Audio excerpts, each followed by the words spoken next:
Trump শেষ পর্যন্ত জাতির উদ্দেশ্যে যে ভাষণ দিয়েছেন, এটা একটা অন্তঃসার শূন্য ভাষণ। এর মধ্য দিয়ে কোনো সমাধানের বার্তা নেই। বরং তিনি বিভিন্ন পক্ষকে আলোচনার মাঠে নামিয়ে আরো জটিল একটা অবস্থা তৈরি করল। আমেরিকা বিপরীতে আসলে সারা বিশ্বেরই একটা ঐক্যমত্য গড়ে উঠছে যে ট্রাম্প হচ্ছে চরম একটা যুদ্ধবাজ লোক। দেখেন আজকে গতকালকে সবাই চেয়েছিল যে জাতির উদ্দেশ্যে না জানি কি ভাষণ দেয় ট্রাম্প, হয়তো এমন একটা নাটকীয় ঘোষণা দেবে যে যুদ্ধ আর হবে না, বরং উল্টা কথা বলছে এবং এটা একটা দ্বিমুখী দ্বিচারিতা। বলছেন যে ইরান যুদ্ধ প্রায় শেষ, কয়েক সপ্তাহে আরো কঠিন হামলা। আচ্ছা বলেন, কয়েক সপ্তাহ মানে কি? ধরেন 2 সপ্তাহ, 3 সপ্তাহ, 4 সপ্তাহ।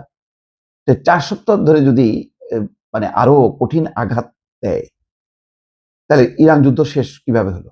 ইরান কি বসে থাকবে? আর কয়েক সপ্তাহ হামলা করলেই মানে ইরান শেষ হয়ে যাবে? কেউ কি মনে করে? বিশ্বের কোনো প্রান্ত থেকে কোনো মিডিয়া, কোনো আন্তর্জাতিক বিশেষজ্ঞ কি বলছে যে ইরান একেবারে কোণঠাসা হয়ে যাচ্ছে, শেষ হয়ে যাচ্ছে, এই তো প্রায় শেষের দিকে চলে আসছে? না, কেউ বলছে না। এইটা মানে ট্রাম্প নিজে নিজেই তার বগল বাজাচ্ছে। ইরানের বিরুদ্ধে যুক্তরাষ্ট্র এবং ইসরায়েলের যুদ্ধাভিযান প্রায় শেষ হয়ে এসছে। বুধবার রাতে জাতির উদ্দেশ্যে দেওয়া ভাষণে যুক্তরাষ্ট্রের প্রেসিডেন্ট ডোনাল্ড ট্রাম্প এই কথা বলেছেন। তবে তিনি সতর্ক করে বলেন, ওয়াশিংটন নিজের সামরিক লক্ষ্য পূরণের পথে এগিয়ে যেতে আগামী 2 থেকে 3 সপ্তাহ ইরানের উপর কঠোর আঘাত হানবে। গত 28শে ফেব্রুয়ারি ইরান যুদ্ধ শুরু হবার পর এই প্রথম জাতির উদ্দেশ্যে ভাষণ দিলেন ট্রাম্প। ভাষণে ট্রাম্প যুদ্ধক্লান্ত মার্কিন নাগরিকদের আশ্বস্ত করার চেষ্টা করতে গিয়ে বলেন, এই সামরিক অভিযান সার্থক। আসলে এই সামরিক অভিযান কোনোভাবেই চায় না আমেরিকার জনগণ। জনমত জরিপেও সেটা চলে এসেছে। ট্রাম্পের বরং এই ভাষণের পর ট্রাম্প যেভাবে বলছে যে আরো কঠিন আঘাত হানা হবে।